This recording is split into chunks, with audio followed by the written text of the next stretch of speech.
জুমার দিবসে, সেটা সবসময় ছিল কি ছিল না। এবং পরে বলছে তুমি অজারুল বাইয়া, ব্যবসা বাণিজ্য বন্ধ করো। এখন আপনি আসেন এটার জন্য, আপনি সূরা এই আরাফে আসেন, ওখানে এই কথাটাই পাবেন। সূরা আরাফের 163 দান, সেখানে এই কথাটা বলে।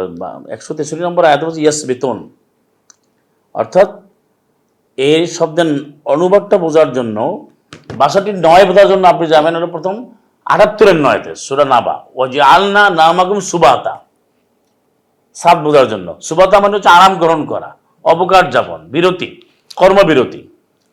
তাহলে জুমার দিবসে কিন্তু নিদা হলে কর্ম করা যাবে না, এই জন্য পরে ওয়াদারুল বাইয়া।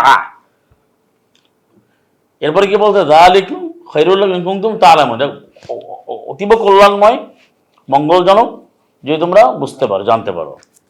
তো এখানে যে আয়াতটা আমরা দেখি একটু 7-এর 163, ওয়াসআলহুম